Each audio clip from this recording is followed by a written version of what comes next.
Welcome back to Photo Friday on Athlete My Show, guys. This is episode 744, and my guest on the podcast today is Jared Johnston. Now, flashback to episode 527 when we had Jared on the podcast. Now, that was an episode, right, where if you're a student athlete, right, and you're pursuing the big time, the big leagues, that is an episode you want to listen to. It is advice that even myself, I would have wished to have at the time when I was a student athlete. Standout quarterback in school, obviously could not make it to the NFL, but there were various reasons for that.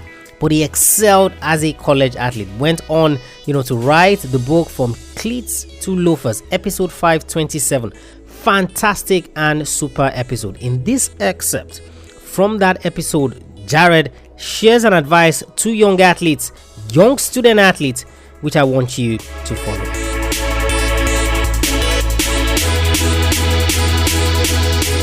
Because you find yourself in this position, it means that you did something right. Coming from that student athlete background. So just like I said, I was going to ask you next, if you didn't do something right, you won't be here right now. What, in your estimation, does it mean to be a student athlete? Because I get the point that, a lot of athletes always mistake this. And it's like they reverse the case and they put athlete before the student, kind of. Yeah. What would you say in your estimation it means, to be a student athlete, to excel as a student athlete? So for student athlete, I think, of course, it's when you have the experience of being a student athlete, especially at a college level, it's really somebody who's able to multitask, somebody who's able to be intentional and being able to focus and block out distractions. But for me, I believe there's different tiers to a student athlete because, like, in reality, and I'm going to use football because that's what I played, but being a starting quarterback and compare yourself to somebody who's a third string quarterback, I feel it's different when you're talking about student athletes because as a starting quarterback, you have more responsibility on your plate. So you also have to deal with more pressure. If you lose a game, you then have to go on Monday into school and you have to be able to put all that in the past and focus on taking care of your academics. And some guys, it's happened to me maybe twice in college where I just skip classes because after a tough loss at home, homecoming game, you're embarrassed, first of all, to go on campus. You don't know what somebody's going to say.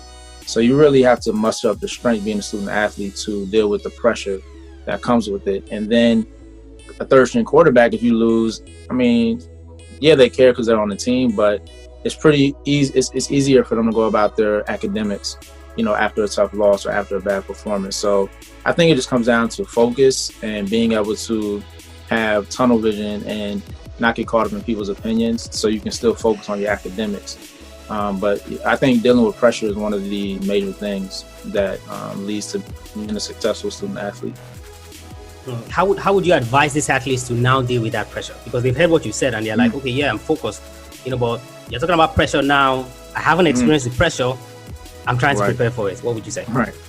Yeah, so what I take away, and this is something that I take from football that my coaches when I got in college told me about, and we had the 24-hour rule. So it means after a win, a loss, whatever happens, you don't run away from those feelings, because we're humans, we're gonna have feelings. We're gonna be up, we're gonna be down.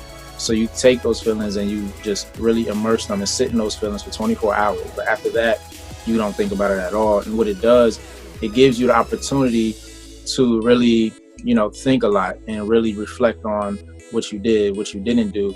So then that next day coming up, when you're going into school on Monday, or if you have a Thursday night game, you got to go to class on Friday, maybe you have to shorten that 24 hours up.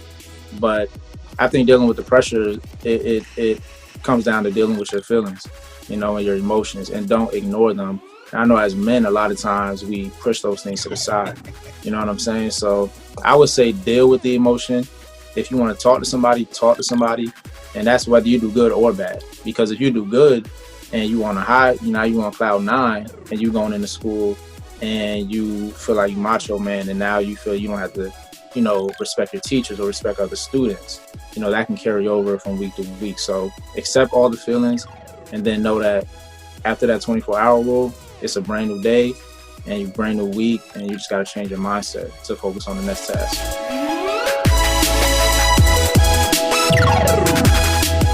If you enjoyed this inspirational clip from a past episode of the show, then you are going to absolutely love our episodes 3 times a week: Monday, Wednesday, and Friday. Monday, we look at a successful athlete, someone who has done it before you, someone who can be a mentor to you, to guide you in terms of what you're currently going through. Wednesday, just like you just heard, is an interview, or we talk about a topical issue, something you're struggling with and something that you need results on. And of course, a Friday just like this is strictly motivational. So I either share a quote with you related to sports and how it applies to your career, or I share excerpts from previous episodes of the show. Head over to athletemaestro.com, guys, /subscribe to subscribe to the podcast so that you don't miss any episodes. Also, don't forget to leave us a rating and review. What your rating and review does is that it helps other young athletes find the podcast and know that this is a resource they can use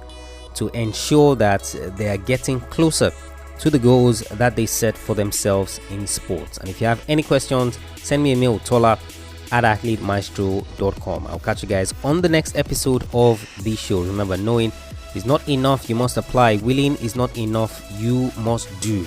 I want you to go out there. I want you to learn everything you can from this episode. I want you to go out there and I want you to be a maestro today and every single day.